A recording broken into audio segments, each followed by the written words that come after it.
Now, it's time for the Anchormen Podcast with Dan Ball and Riley Lewis. Welcome into the Anchormen Podcast. Thanks so much for tuning in on this Friday night. Hope you had a great Labor Day holiday weekend last week. Enjoyed the episode. The last couple of weeks, I'll tell you what, Riley, we have had some really amazing guests. We've covered some amazing and also controversial headlines and talking points, but the guests have been just spot on in their commentary, in what they've done in their lives. And I would say tonight's episode will be another one of those, because I'm very, very much looking forward to our guest tonight. He's appeared on my show, I don't even know, a dozen times over the last few years. But what he stands for, what he's doing for the sanctity of family, for children's sake, for educational purposes, for this nation, if you just want to go bigger picture, for Christianity. He's out there. He's one of the fighters. He's one of the good guys. I agree with that. You know, looking back at it, I have a renewed sense of hope, truly, in this country. Oh, yeah? The American people. I do. Because we have so many talented, hardworking, dedicated people on the front lines who are giving their whole lives to doing good. And it's easy to get lost in the doom and gloom of the news cycle, as we do every single night on our talk shows. Good point. Because there's so much evil in this world, but at the same time, there are so many good people who are fighting back. And like never before. Maybe it's the election. Maybe it's President Trump setting this example, but there's so much fight in this country right now. And I'm just blessed to be a part of it and to witness. I would agree. You know what? I'll tell you, people always say, obviously, if you have a lot of mental stress in your life, if you're a negative person and you continue to push negativity and whatever, bad things will most likely happen to you. Yep. Also, that negativity can turn into health issues. Like, seriously, if you have a lot of stress because you're stressing yourself out and you're being negative, I mean, it's been medically proven, right? Scientifically proven that you can take years off your life. That stress will add all kinds of things. Absolutely. Obesity, high blood pressure. You could die from it, right? And so I feel like just the win last November and then the positive things we've seen in these first 8 months of this administration, but moreover, 8 months in this country with Americans, our country, men and women, right? Our fellow neighbors. I feel like just that positive win and millions of Americans who aren't nuts and think, you know, that the MAGA movement, the America First movement is horrible and we're fascists and we're racist and all the Nazis and the crap they say. For the millions of Americans who have common sense, they don't have to be in the movement, let's just say, but I think that they got this like renewed sense of hope, right? And let me tell you, we all know positivity versus negativity can play a huge role in not only your mental, but your physical health. Yeah. So I think when you're out there and you're noticing online and you're saying, I think, you know, we're winning, we're making a big comeback, people are this, but I think just in general, like let's take, for instance, the Labor Day weekend. Sure. That was the busiest Labor Day weekend in 15 years, they said. Now let's go back 15 years. Yeah. Who was in charge? What kind of country were we? Blah, blah, blah, back in 2010. Okay. So what did that tell you? Because according to the experts, the economy's not soaring yet. It's not amazing yet. There's nothing crazy happening thanks to Trump yet. All lies. Yes, they are. But a lot of people maybe aren't feeling it directly in their pocketbook every day. They might not be able to buy that house or car yet because interest rates haven't fallen. Their state might still have high gas like we do in California. So they think, what's Trump doing? So there is some negativity out there about it. But I think people just got a boost. I agree with that. The wind. Right? Like it puts wind in your sails. That's the old phrase, right? And if you get that positive wind in your sails, even though there might be negative things going on in your life, I feel like you'll go out and you'll spend more cash, which helps the economy. Yep. You'll be more involved in what your kids are doing, like their education. You'll be taking families to outings, like a vacation and Labor Day. And so I just think that the win made people after 4 years of the Biden regime go, oh, wow. I think things are going to get better. Agreed. So let's go do more stuff. Yes. Let's go do things with the family. And again, that's why I think you saw the big travel day, a big travel summer, parents more involved in their kids' lives and education. We needed that, by the way. People standing up for Christianity, Completely. for patriotism, love of country. And I feel like when you had 4 years of getting beaten down, locked down with the COVID lockdowns, the media telling you were killers, the media telling you you're a Nazi, you're a fascist, the media, putting down everything about our movement. Yeah. The win put the wind back in our sails, And so I think that's why in the last, not even 8, let's go November. Yeah. In the last 10 months, right? I think you've seen a positive swing. You know what one major thing, if we would bring more of this back into our culture, would help get us back on track? You know what I'm going to say, right? Mm-hmm. Yep, of course. Of course. God, the Word, the big guy. The highest good from which all other good things come. But I do think, honestly, even before the election, I think this whole rebirth, and I think it is really a reclamation of America. Mm-hmm. It goes back to Butler, Pennsylvania. I never would have guessed it. I know we harp on this, but it's because we still don't know what really happened about the assassination attempt on President Trump. But Good point. when you realize that the people we're dealing with are truly evil, meaning they tried to kill this man, they tried to throw him in jail, they tried to bankrupt him, they went after his reputation, they spent the better part of a decade calling him a Nazi and a fascist. Still doing it. And it sets the stage for political violence in America. Yeah. Then you see this transformation where even people like Mark Zuckerberg come out and say, you know what?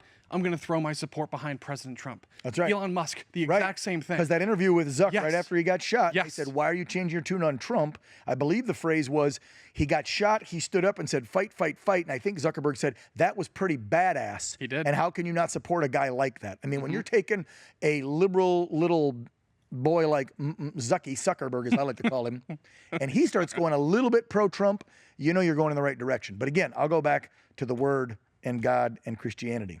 We started removing that from the classrooms. We removed it from government. We've removed it everywhere in this nation. Pardon me. The left has tried to remove it everywhere in this nation. They're not winning at it. But this is the battle, right? The overall war, we all know what that is. Yeah. Yes. The battle, daily, weekly, monthly, there is a battle of good versus evil. And I just had the rapper Tom McDonald on my show the other day. Nice. His song hit #1, 2 weeks. It might have been 3 now as of today. Was that the 2, one, 3 weeks. Satan is a Democrat? The Devil is a Democrat. The Devil, okay, yeah. The Devil is a Democrat is the title. He beat out people like Cardi B and other huge mainstream artists. #1 in 2 genres, R&B, hip hop, and rap. That's 2 different genres. Wow. On iTunes. Won that for 2 weeks in a row. Then Billboard charts, which is bigger than Apple iTunes, of course. Billboard, 2 weeks in a row, #1, beating out mainstream artists. Now, what does that tell you?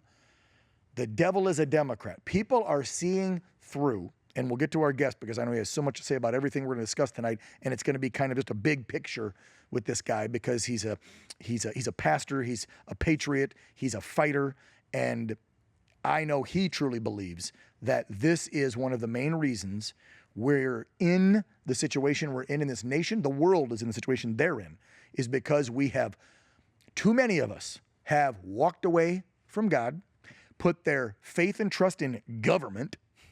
Ugh.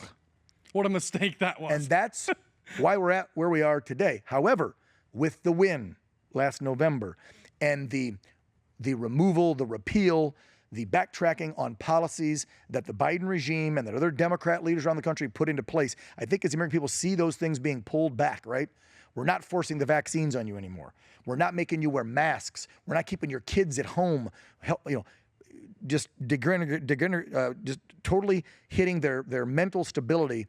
And I have a real problem with that because you know what happened to my kiddo, right? I mean, she was locked down at home in California like everybody else.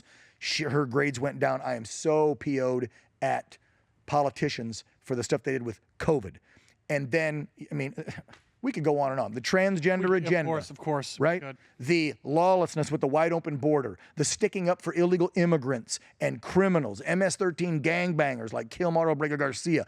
All the things the Democrats do, their policy, if they have any, is so anti-American, anti-family, anti-science, anti-God. I should have started with that one. And so that's why I booked this guest tonight, is because I feel like everything that we've been experiencing, where we see the decline of our country, of our patriotism, of our faith, when you look at all that decline over the last couple of decades, it goes back to one principle. Yep. We ran away from the Word and God. I firmly believe that. And I'm no perfect Christian. Let me tell you. No. You just saw me get tongue-tied over what the hell I was trying to say because I get so furious about this.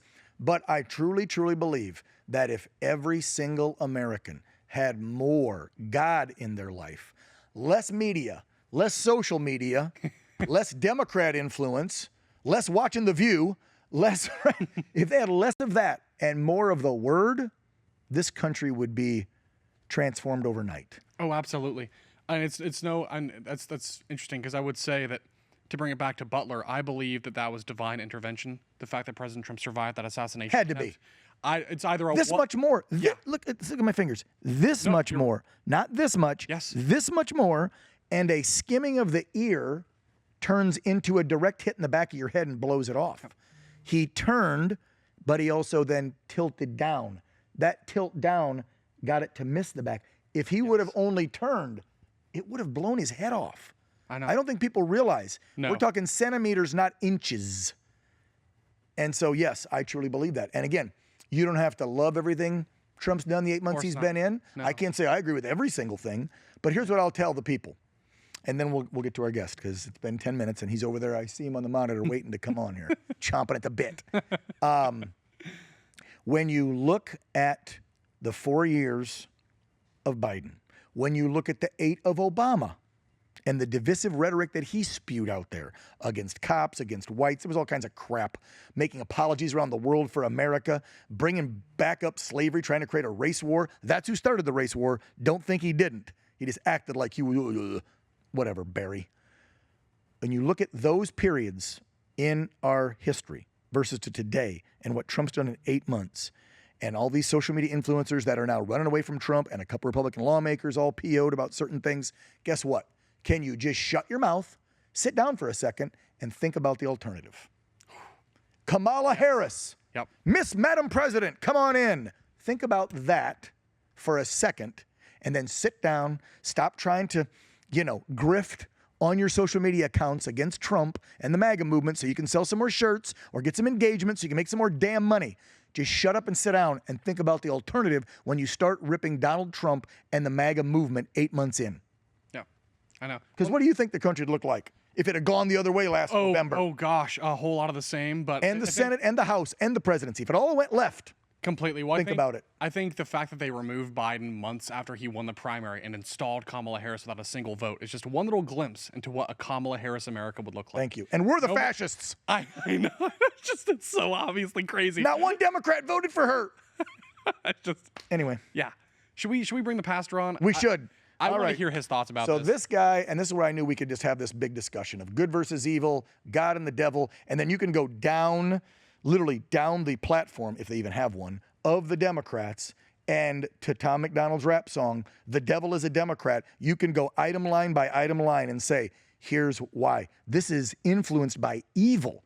All the crap they believe in is influenced by evil. I'll take it to my grave. And with that, let's bring on a pastor, as I said, a patriot. This guy, you've seen his videos if you're on social media at all, if you watch my show and others on One America News. Have you had John on? No, not yet. We'll make that happen tonight. Absolutely. Pastor John Amanchukwu. This guy, let me tell you, if you haven't seen the videos of him at school boards, lighting these radical leftists up that sit on these school boards and allow disgusting books and curriculum to be taught to your kids as young as 5 and 6 years old, then you're living in a cave or under a rock. Get out, look up John's videos, and then you'll see why I love John Amanchukwu. Pastor, good evening to you. How you doing, sir? It's a joy to be with you, Dan. Thank you so much for bringing me on.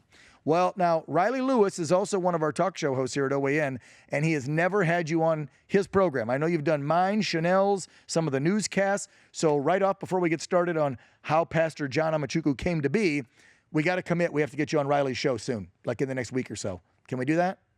Sounds good. Let's get it done. All right. We'll get the contact and we'll make that happen. There we go. There Thank we you, go. sir. That's what I love about this show, putting people together. It's very nice to meet you as well, by the way. I just want to say that. I really appreciate it. So, Pastor, Thank you. people don't know, you contributed to TPSA for a while as a faith leader. You run nonprofits.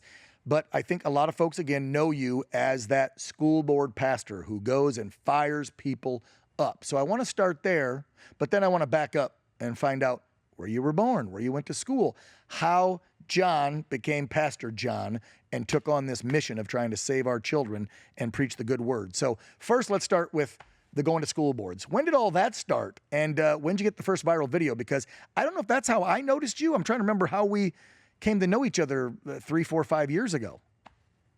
Well, about 3 years ago, I went to a school board meeting in Chatham County, North Carolina.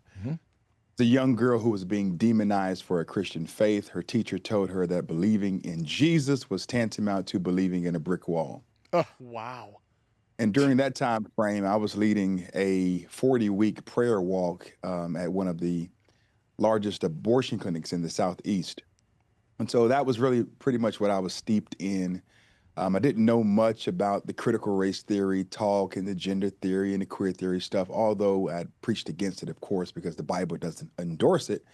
However, I became steeped and read up on what was going on in the public school system and wanted to extend that. And so I went to the school board meeting and spoke up on behalf of this young girl, but also addressed the issues of racial consciousness and critical race theory and all of the book stuff that was slowly but surely taking place while parents were even at home, during the pandemic.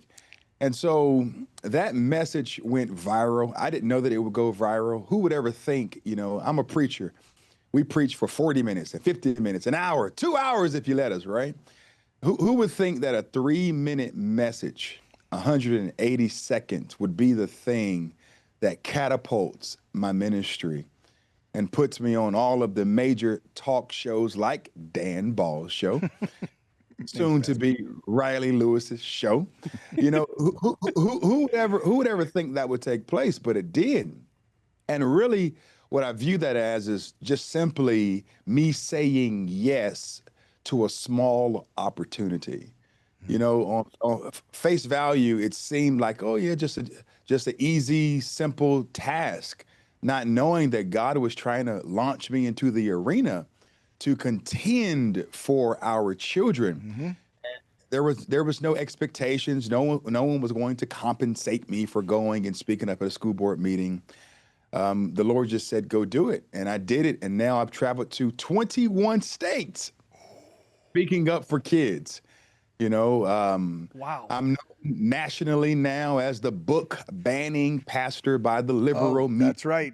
I've seen that headline, book banning pastor. I've literally seen that. He's not joking. That's what they call him, because he goes to a school board meeting and tries to help you parents out there who don't have the guts to stand up to your school board and say, don't be talking to my 5th grader about condoms and sex like they do in Chicago. That's a fact. Don't be talking to my kindergartner about My Shadow is Pink, or one of those books they were reading about transgender or gay. Sure. Kindergartners don't need that. He's doing your job, parents. I'm calling you out. You should be out there doing it. And the problem is, parents, I get it. They get caught up. They got busy lives. They're working jobs. They're taking them to sports and activities and blah, blah, blah, blah. And they think and they trust the educators. That's the problem. You can't trust the educators these days.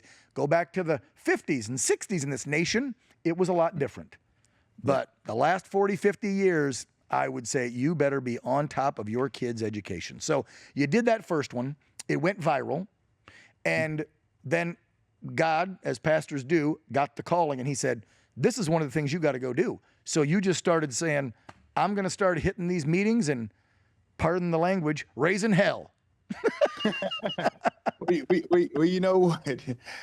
Bringing heaven to earth, trying to keep people out of hell. There man. you go. Thank you. It's unique. But after speaking at that one school board meeting and it goes viral, I'm inundated with text messages and phone calls and DMs from people all around the country who are begging me to go become a champion for their child. I'm hearing from parents and grandparents and from teachers and school board leaders and from superintendents and all across the board, people who just wanted someone to come and just give the school board the what for trying to indoctrinate their child.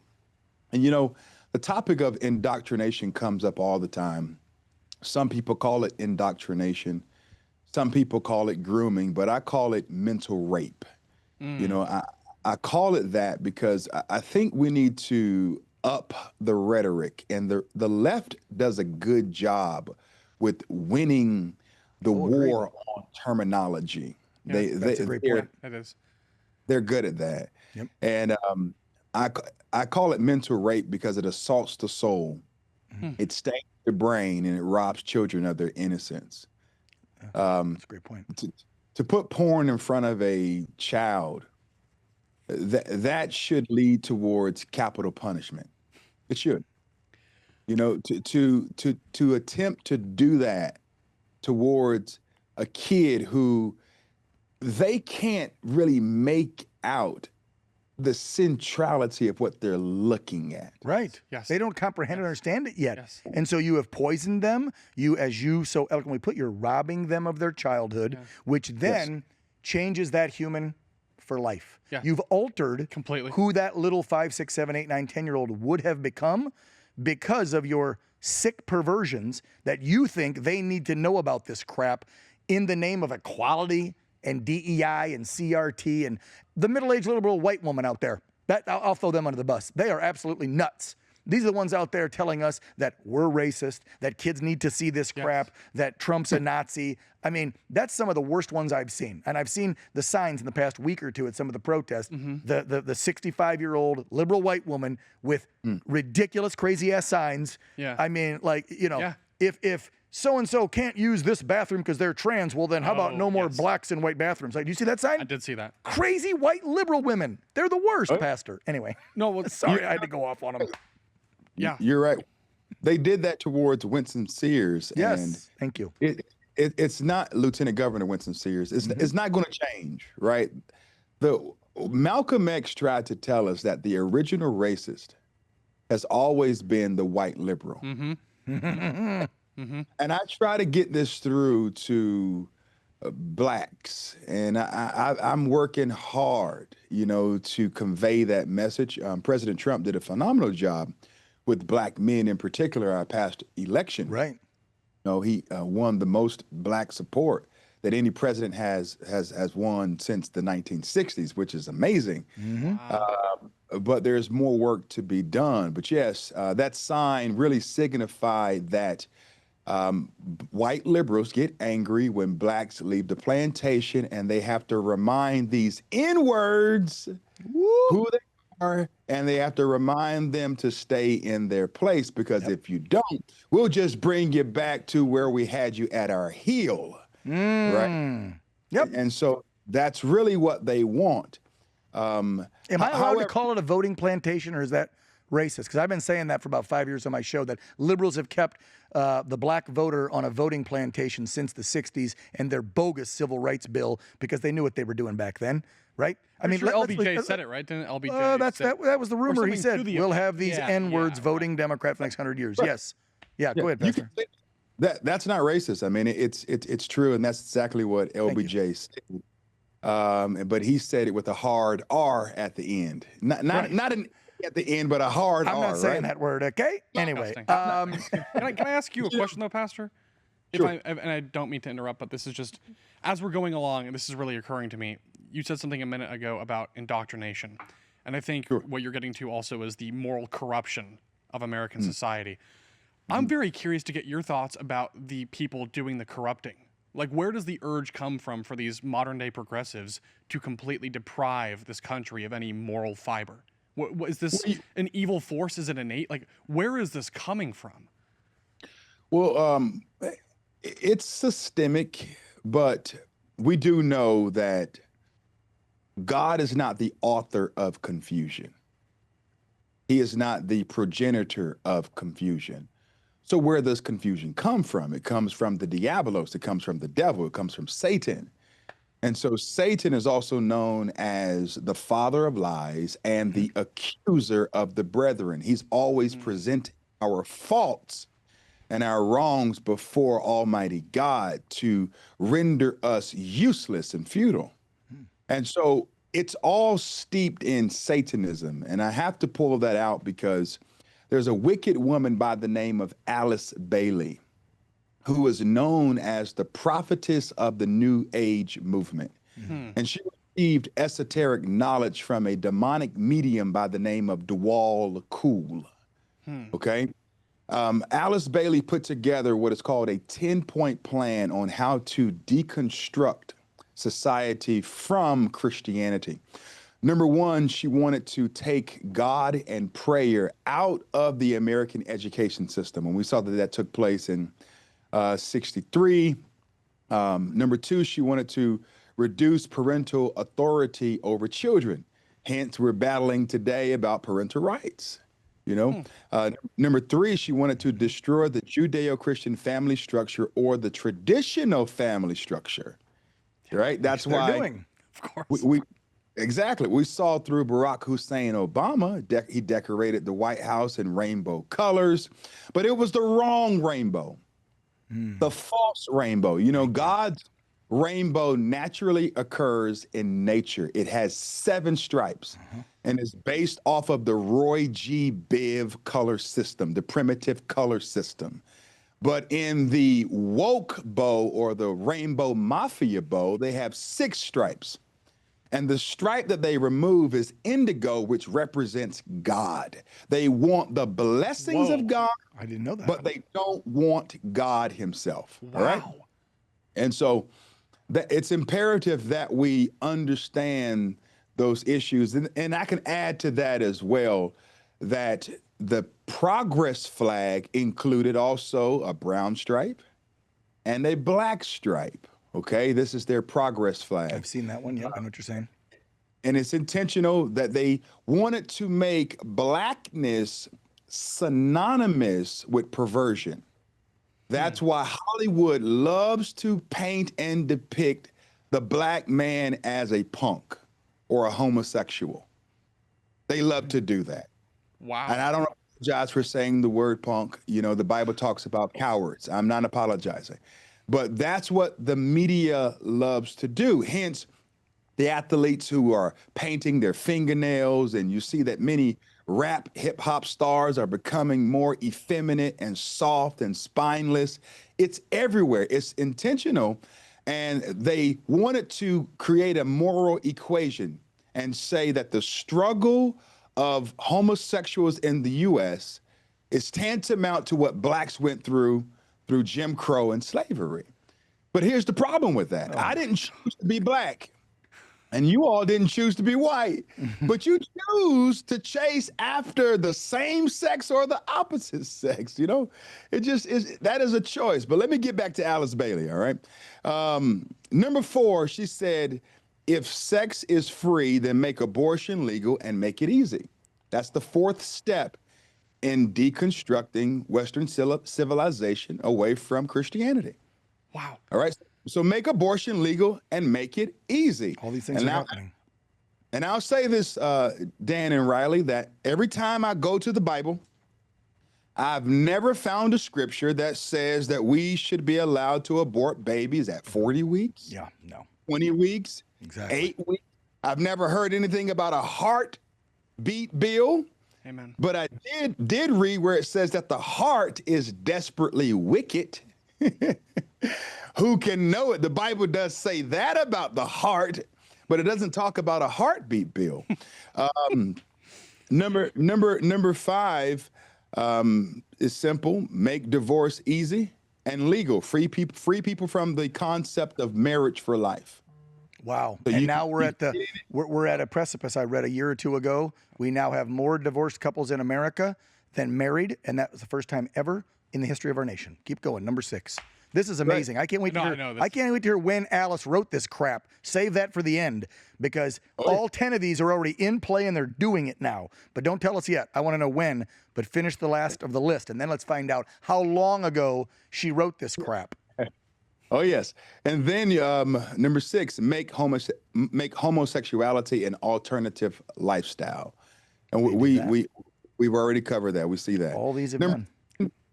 Debase art and make it run mad. In other words, use everything as a tool to push your ideology, including theater. Like cut the head of a president off and hold it and say it's art. When you get yelled at, Kathy Griffin, it's art. Everything's art. Right. Even if it's ridiculous, nonsense, disgusting, promoting sexual perversion or murder, it's art. It's art. Okay, number 8, 9, 10. What are the 3 disgusting things? I can't believe this. Everything is in this list. I can't believe this. Go ahead, Pastor. I told you you'd come with the receipts and ammo. Yep. Number 8, use media. Okay. to promote and change mindsets. So let the media be the proverbial Etch-a-Sketch. Let the media engrave the ideologies that this Luciferian, Alice Bailey, she use her ideologies to push this stuff,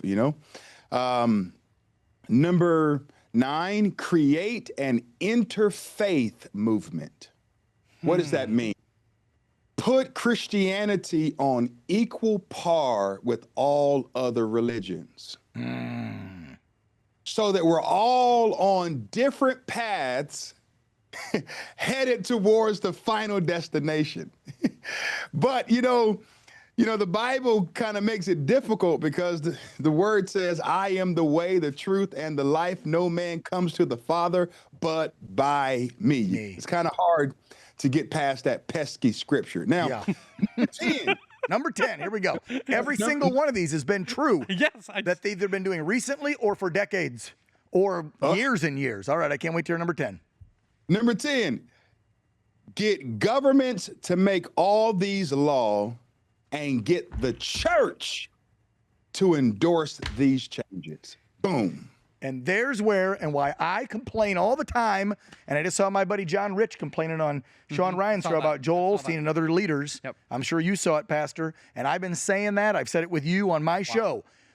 Separation of church and state all those years ago meant the government can't interfere in our religious beliefs. It did not mean, and I get so, and I know I'm such a cuss when a pastor's around, but I get so pissed off hearing that the church shouldn't be involved in our politics. That is a lie from the devil. Pastors, faith leaders should be even more involved, especially today as evil has crept into America, worse over the last 50, 60, 70 years. Go back to the 50s. Go back to the 20s, 30s, 40s. Look at not just the black community, which was thriving. Look how liberals have destroyed the black community since the 60s. Look at America in general. We had moral fabric. We all went to church. We prayed in school, right? Kids respected authority and their parents more. You didn't have people think they could change their damn gender. We were fine with a lockdown border and following rules. Like, this country was better off overall because our morals were better off, thanks to God and the Word. And all we've done since the 50s is run away from it. Well, I think in the external chaos, I think, is also within. I think there are a lot of people you can tell when you walk around in the street and you just look people in the eyes. There's a lack of inner peace. You look at rates of anxiety, depression, violence, suicidal ideation. People are off in their own little worlds now, consumed by their devices. They don't talk anymore. They don't date anymore. They don't go outside anymore. They don't worship anymore. They don't read the scripture anymore. Remember when our society used to push that everywhere? And then the liberals came in and said, that's wrong. You can't push this. You can't push one religion over another. It's America. Well, gee, we were founded 250 years ago, come next year, on our Christian principles. When I heard that idiotic, I think it was a senator this week, say something about, show me where it says, and he was, right? You saw that? I did see show that, me where it says that our rules and our laws all come from Christianity, from faith, whatever, our government. And he's like, show me where. And somebody's like, Declaration of Independence? Yeah, that's where our rights come from, right? Like, we came up with all these rules because of our creator. The guys in wigs 250 years ago knew it. That's why they mentioned the big guy in their writings. But you got liberal Democrat members of Congress today who think that these laws and these, like, thou shalt not kill. We have a murder clause, if you will, law. Where'd that come from? Thou shalt not kill. Of course. So, Pastor, in your view, I think I understand what's happening is if you want to take down not just a society or a country, but a whole civilization, the Western world, the place you start is going after the faith leaders of that society. When the communists had the revolution in Spain, the first thing they start doing is destroying churches. When Mao Zedong comes to power in China, the very first thing he does in a place like Tibet is start destroying churches. So do you think that's what's going on in modern America is they're starting with this attack on faith leaders, trying to subvert them, silence them, make them, comply with this or new convert them to their weirdness. Have you not seen priests up there with the collar on, with beards and their women, and wearing the rainbow crap and saying, "Oh, to all us, the faith and the light," and they're saying this weird crap up at the pulpit, and I'm like, You call yourself a pastor or a priest? You're a freak of nature. You should not be up there telling a congregation that this is your interpretation of the Bible. I mean, they have already infiltrated them. It's disgusting. Pastor, your thoughts? Oh, it's true. You know, the Führer, Hitler, wanted to control what the confessing church or what the Lutheran church taught. He wanted to mete out what was necessary, and they couldn't go further than what he deemed right or wrong. And so that's where we see the modern day Christian church. Pastors are spineless, man. I'm just going to be honest with you. Today's culture of shepherds, you know, these men are wearing lace. You know what I mean? It's preachers in lace. No, I agree with you. There are so many corrupt ones out there. I don't know how they call themselves men of the cloth. By the way, what year did Alice write all that crap? I Late 1920s. thought he was going to say 50s or 60s at least, like during the movement, right? When we started really changing. 100 years ago, Well, you know, she wrote that. That's actually right. interesting because that's when Russia was having their communist Bolshevik revolution. I don't know if she was a communist, but that's the only kind of society that's ever existed, I think, in modern history that's been totally godless. And for that reason, among others, it failed. But that kind of brings us back to it is there is no example of a society that's thrived around godlessness and atheism. That's just a No, fact. if anything, they've Look at a declined history even book. faster. Correct. Yeah. And I think that's what's going on now is a modern day Bolshevik anti-God revolution in America. And I'm wondering, how do we fight back? How do we stop it? Right. Well, I mean, it's so many ways to fight back, but first and foremost, consider this, that 36% of Christian pastors have a biblical worldview, of senior pastors, right? And that this is according to George Barna. 13% of teaching pastors have a biblical worldview, and only 12% of youth pastors have a biblical worldview. What does that mean? That means that we have men preaching the Bible who don't agree with what the Bible has to say. Wow. They think they have evolved beyond Scripture, right? I've heard that before. The role of the preacher is to tell you what thus saith the Lord. You know, that's my job. Dan and Riley, I'm a parrot. My job is just to regurgitate what's in this book from Genesis to Revelations. That's it. And give you the historical background and the setting, and to properly exegete the text and pull in some applications from what's going on today so that people can understand how this makes sense to them. That's my job. Yep. Right? And so when it comes to rule number 6, you know, thou shalt not murder. You know, thou shalt not kill, you know, in the 10 Commandments. I should be able to look at what's happening in this country with abortion and be able to say that, no, that's wrong. Right. You know, when it comes to sex, I should be able to go to Genesis 1:27 and see that the Bible says that God has created us male and female. When you go to verse 28, it talks about being fruitful, replenishing the earth, and multiplying. Same sex, anything can't do that. Yeah, exactly. Thank you. And even the animal kingdom gets this. Right. I mean, literally, But not liberals. But I saw a video today, Pastor. Back to the transgender thing, because you brought up the 2 sexes. There's only 2 genders. Pardon me. Got to say gender because they'll yell at me. It's not sex, it's gender. Got it. Only 2 genders. That's what God created. Shut up if you don't believe that. It's sex. I saw a teacher harassing mothers standing out in front of the Temecula Unified School District in Southern California, in the city of Temecula, just I think yesterday or today, when middle school kids and their parents got involved. And I would say a lot of it's thanks to you and other pastors like you and contributors and TPUSA and what Charlie Kirk does out there telling these kids and parents this is sick and wrong and perverted. And they held a protest, a walkout. And there's a history teacher, female, white, middle-aged liberal. Oh, go figure! Standing there recording these moms and kids and chastising and screaming at them and telling them they're horrible people because they won't stand up for a transgender person who wants to change in the locker rooms at Temecula Middle School. And you've got educators like this white, ridiculous, liberal woman claiming that it's the parents and the kids that are the psychos and the nutbags and screaming at them. Why? It's like, why are you protecting one over all of these students who don't want to go in the bathroom if they're girls with a boy, or if they're boys go in with a girl, because that's happening too. We always say it's only the other way, but it actually does happen where you've got girls thinking they're boys and you have school districts letting them in too. And guys are going, whoa, whoa, whoa. That's weird. We don't want to be in there changing with a girl. That's not right. That's not proper. You know, I'm sure that these sickos would be fine if the guys would say, oh, that's fine. We're fine with it. Like they think most men would do. But a lot of these kids are smart. They're grounded. They're Christian kids. And they're like, this is not right. And I saw that video and I just went, what the hell is wrong? What is wrong with people these days? That woman, that teacher definitely doesn't have God. No, definitely not. You know, Dan, I went to that same school board meeting 2 years ago. Oh, you did? And spoke in Temecula. I delivered a message entitled 10 Things That Black Students Don't Need in Education. I said that they don't need the soft bigotry of low expectations. That they don't need white liberals telling them that they know what's best for them than they know what's best for themselves. They really didn't like that. I bet.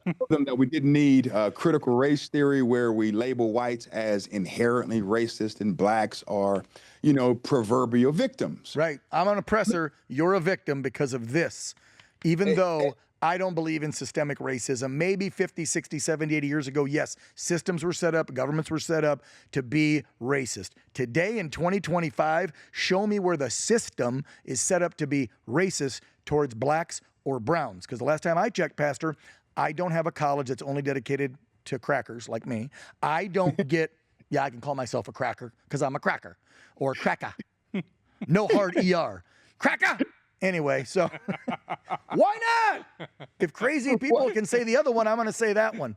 So this crazy cracker, I don't get any discounts for housing. I don't get free education. I don't get all these programs that are set up by liberals over the last 4 or 5 decades to act like they're helping black people. But Dan, at least you have your whiteness. At least you have your whiteness. You don't understand. It's so ridiculous. I wish you could see. All this white privilege I have, Pastor. I swear. He's dripping in it, Pastor. It's funny, man. And listen, after that school board meeting, they were calling me a white supremacist, man. Someone came out. Yeah, you and Larry Elder. Oh, yeah. They're the new face of white supremacy. Look how white they are.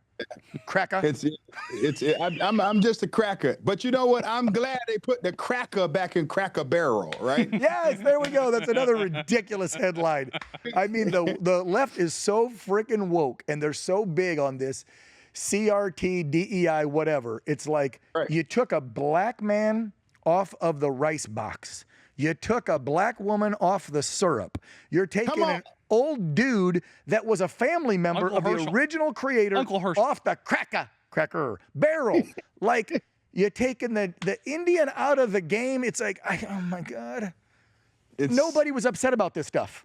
The wacko liberals, the devil is a Democrat. Thank you, Tom McDonald. The devil is a Democrat. These damn devil Democrats have just come up with stuff, probably because they've been reading Alice's List for 105 years. That's right. It's a Marxist strategy. That's what it is. Yes, I don't agree with that completely. Can we run some videos of the pastor and watch him in action, by the way? Because I see we're already creeping up on 45 minutes here, and we've shown no video of what the pastor does. And this is a visual medium here. I mean, everybody's in these devices, so if we don't put some sexy videos up that'll spark some, come on, we got to get this thing going. So, what'd you pull? You pulled a couple today, right? Oh, we've got a few, yeah. I mean, I'd like to... I think we have 3 or 4, but I'm kind of curious. They're all school boards? Yeah, all school board meetings, absolutely. Let's just roll one with the pastor. He'll do commentary after. Roll one in the back there, Jared. Hello, Navarro. Suck any good lately. What's wrong, Navarro? I think you like a big in your mouth. Ha ha ha. Page 23. The other boy, page 23. It's in your library. Here it is. What's the educational benefit of talking about What's the educational benefit of talking about that? Is that going to help someone on the SAT score? Heal me kind. Get a shot of that. She can care less. That's a sign. She needs to put down her sign. A second. Oh, you're putting me out. For what? For asking you to abide by the rules. A board member held up a sign, but the audience couldn't hold up signs. This is tyranny, and we're dealing with a corrupt government system.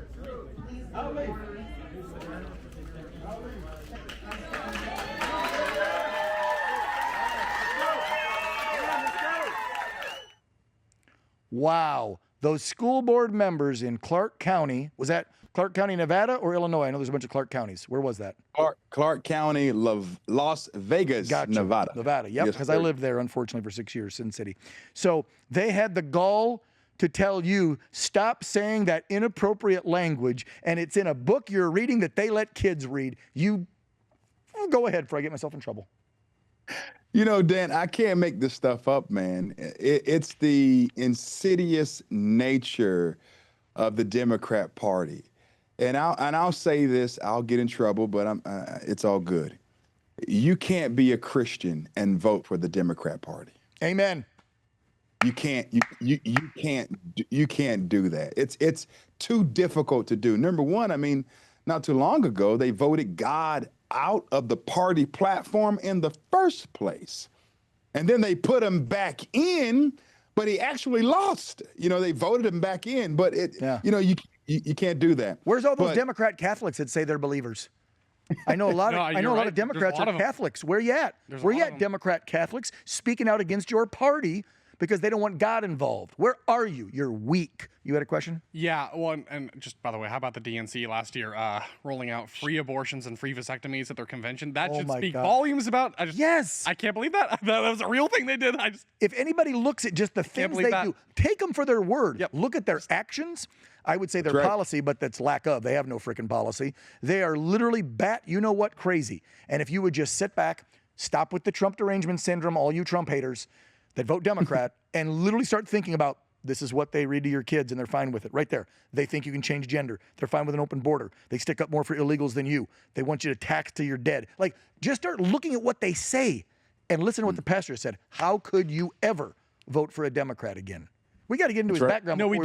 So we're going to hit the wall here in an hour, and I don't even know where John Amanchukwu came from. Yeah, so Pastor, let's talk about childhood, upbringing, and what led you to a career and just a life in service of God. Tell us about that. Yeah, so my full name, let me unpack that. It's John, that's the easy part, right?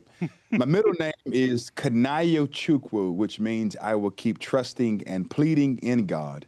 And my last name is Amanchukwu, which means I know God.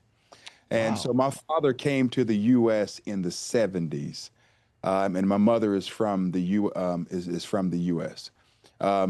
My father is Nigerian. My last name is Igbo. It's of the Igbo dialect. And I'm I guess, bona fide African American, if you want to say.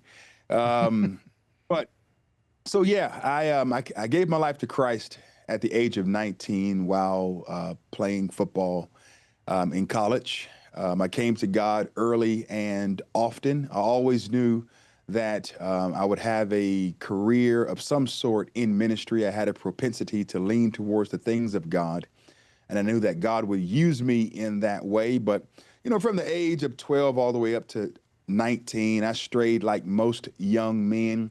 I found out about this thing called puberty, you know, and it took advantage of me. Oh, yeah. You know? It does, man. Where was this, by the way? Where'd you grow up and where did you go to school? And then we'll go from 19 and up.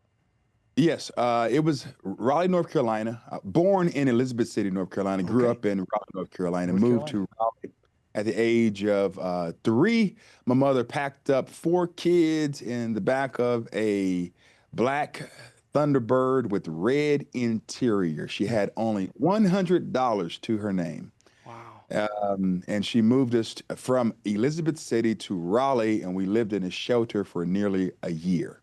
Wow. And just to tell you that God has a sense of humor, the same institution that I graduated from nearly 18 years from that time frame is the same institution where my mother cleaned toilets at on the janitorial services team at NC State University. And so God, is providential. He goes before you. And this is part of the reason why in my message and in my story, I have to make it plain that I'm no one's victim. I don't play the victim game. I don't do the whole mentality stuff. I'm not mad at the white man. I love the white man. I love the black man. I love the Asian man, the Pacific Islander. You know what I love, man. Pastor? I love Americans. How about Americans? I don't give a crap what color you are. If you're patriotic to this nation, if you're working your butt off, following the laws, paying taxes, being a good father, you and I talk about the fatherless homes out there. If you're doing the right things in life, I could care too. You know what color this is. Just give me some damn character. The content of your character. Go ahead. Sorry. Oh no, that's it. And so, by the way, amen. But yeah, so that's the story. I'm married now with 3 children, 15, 14, and 8. I've been married now for 17 years, going on 18 years. I got married right out of college at the age of 23. Whoa. And so I knew what I wanted to do. I graduated from college in 2007. I went and got the townhome by June of 2007. I purchased the ring in July of 2007. I proposed in July of 2007, and I got married in November of 2007. And man, I've been enjoying the trip. There's nothing like, as a young man, 25 years of age, looking in your rearview mirror and you see a car seat. I mean, you feel like you have arrived. Yeah, I was 31 when I did it, and I'll tell you, nothing has been better than my little princess. She's 18 in a couple of weeks, Pastor, but that's my little princess. Do I take it when you said your mom had to pack everybody up when you were 4, that then your father was out of the picture? Because I know you were very adamant about talking about why the black community is in such a state that it's in today because of fatherless homes. You and I had this discussion about, a week or 2 ago on my primetime show, and that's one of the main reasons the pastor really feels the black community has gone downhill, besides the white liberals of the 60s, is because, and that issue, where's the dads? That issue is, at this point, unfortunately, it's all throughout America. In every community, you're finding fatherless homes. But when you look at the numbers, and let Pastor give you the numbers, please. It's greater in the black community, right, Pastor? And that's one of the biggest things you preach on. Sure, it is. Blacks only make up 13% of the overall population in the U.S. We used to be the largest minority group. But, Margaret Sanger, the Democrat Party, they push the ideology of abortion. And so our numbers are getting small and Hispanics are growing. Because they put Planned Parenthood in the hood since the 30s and wanted to kill them. Hey, if we can't hang you by a tree or shoot you with our corrupt cops in the South, we'll just put abortion clinics and tell you, here's your option, single black mom. Go kill those babies. You're right. It's either the white hood or the white coat. Yep. That's right. Yep. And so we see that. But for me, Dan, I'll say this, and Riley, I know we have to bring this to a close, but I've seen the impact that fatherlessness has had on the black community. Yeah. I witnessed it as a young man growing up. I know what it's like to leave tickets at a will call, only to find out that your father never showed up to pick it up. I know what it's like to see a father divorce from your mother, and you're left trying to pick a side and figure it all out. Been there. I know what that's like. There are 25 million children live without a father, right now in the U.S. In the black community, it's almost 78% of black homes are led by a single parent. That's what I'm telling you. It's way higher than any other race. You're right about that. Yeah, it's sad.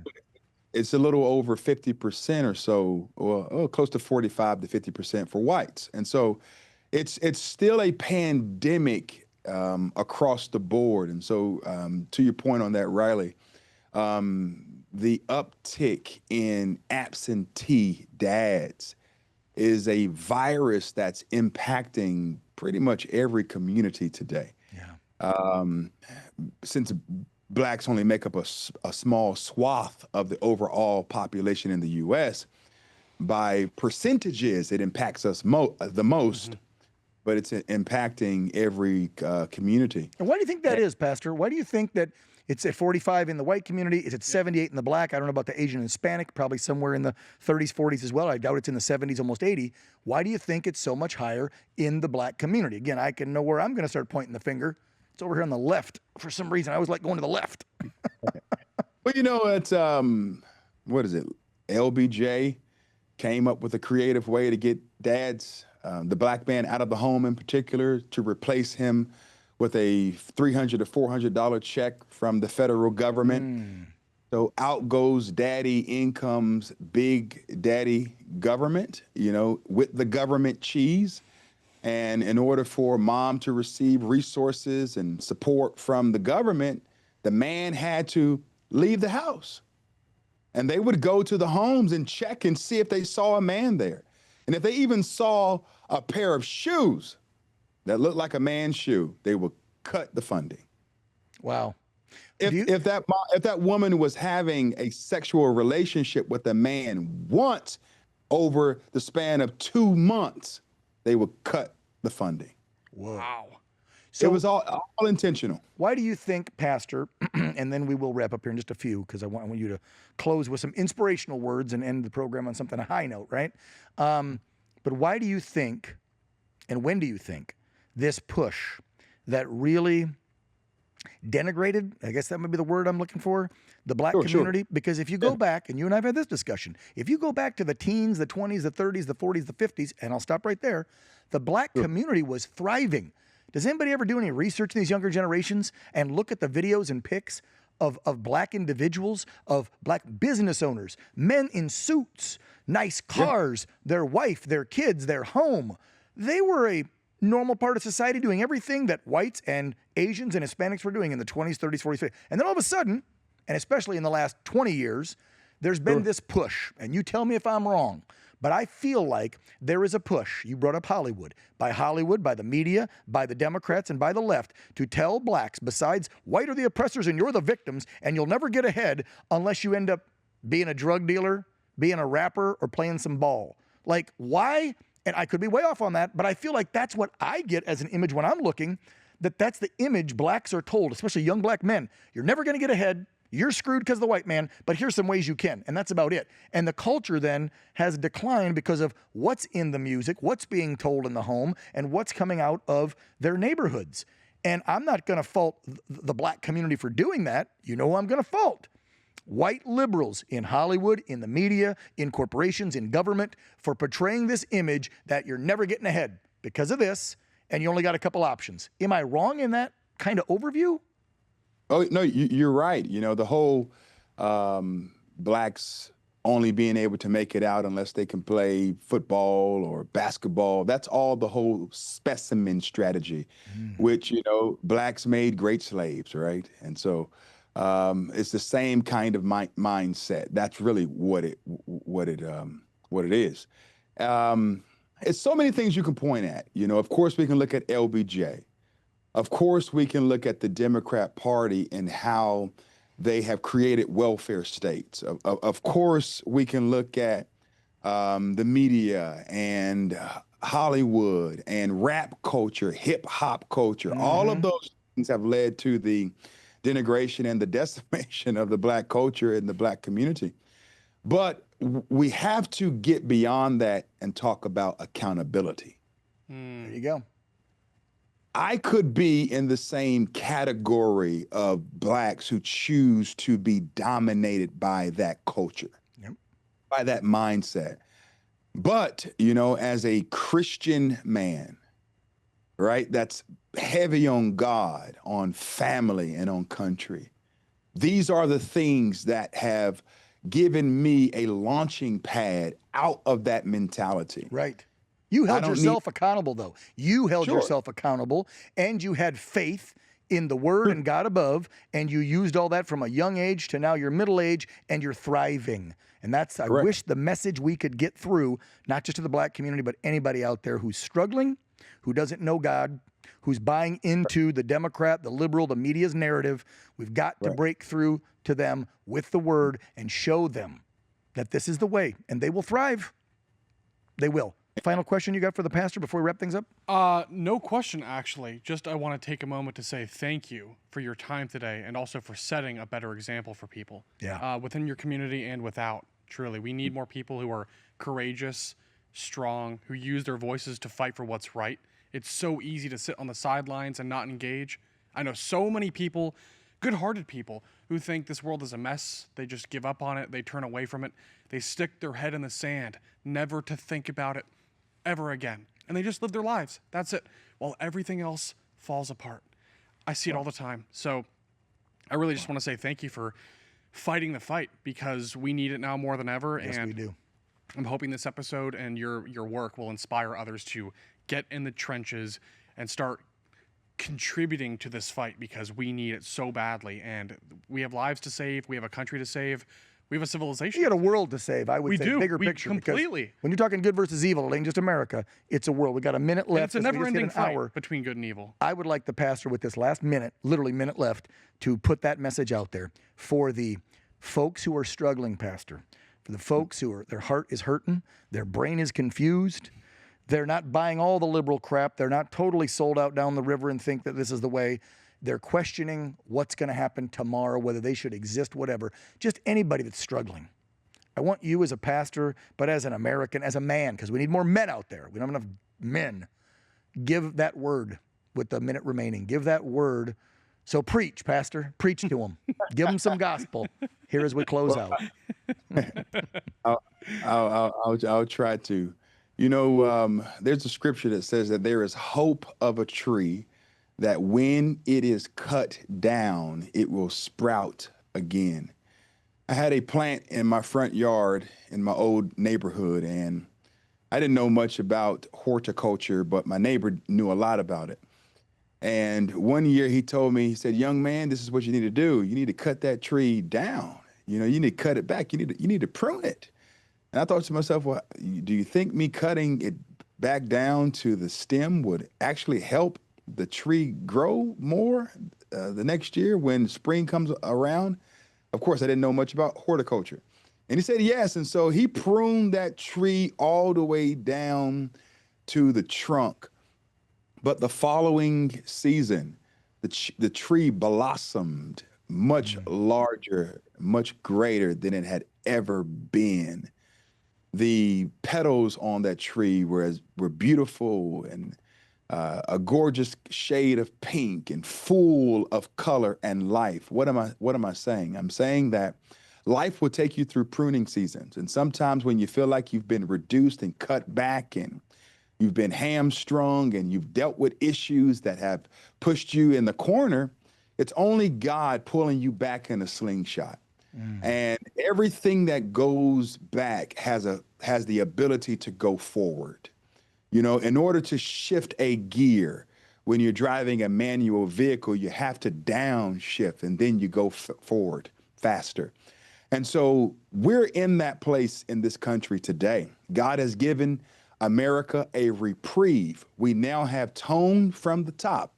We have a president who cares about God, family, and country, protecting children, protecting the precious assets on American soil. We have a president who's trying to get rid of crime and send the National Guard to D.C., Chicago, Compton, Jackson, Mississippi, and all of these heinous cities that are riddled with crime. And so there is hope in America. But the greatest hope that we can ever find will come from John 3:16, where the Bible says, "For God so loved the world that he gave his only begotten son." And that gift can be extended to all mankind. All you have to do is receive him, embrace him, accept him as your Lord and Savior, and he will be the guide and the direction for your life. And so I say to those of you out there, that yes, hard times do come, but times do get better. You will see the light at the end of the tunnel. And no, it's not a train coming in your direction. It's the glory of God shining through you, giving you the hope that's necessary to cope for today, because the Lord is soon to return. He's the way and the light. Amen. Pastor John Amanchukwu, thank you, brother. We love you. Appreciate you. You too. God bless you. Yep. God bless. Another great one. I don't think we don't need to say anything. Nope.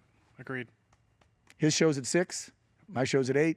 Matt's at 9. Chanel's after that. OANN.com for all your OAN needs. We're on tons of new carriers. Look it up. Thanks for watching. We'll see you next Friday. Riley? Follow us on the socials. We're on YouTube, Rumble. We're on YouTube TV now as well. So if you have a subscription there, then be sure to check us out. We're on YouTube TV, and we're growing, expanding. Subscribe to our YouTube channel, to Rumble. We haven't picked out a guest yet for the next episode of next week. So if you have any suggestions or recommendations, sound off. Please let us know. Yeah, very cool. Great episode. Yes. Great man. We need more men like him. Thank you, everybody, for watching. We'll see you next Friday night. Want to see more great videos like this? Click on the link below to subscribe to OAN Live and watch Dan Ball's Real America and The Matt Gaetz Show on Dish Channel 212. Tune in, subscribe, and watch today.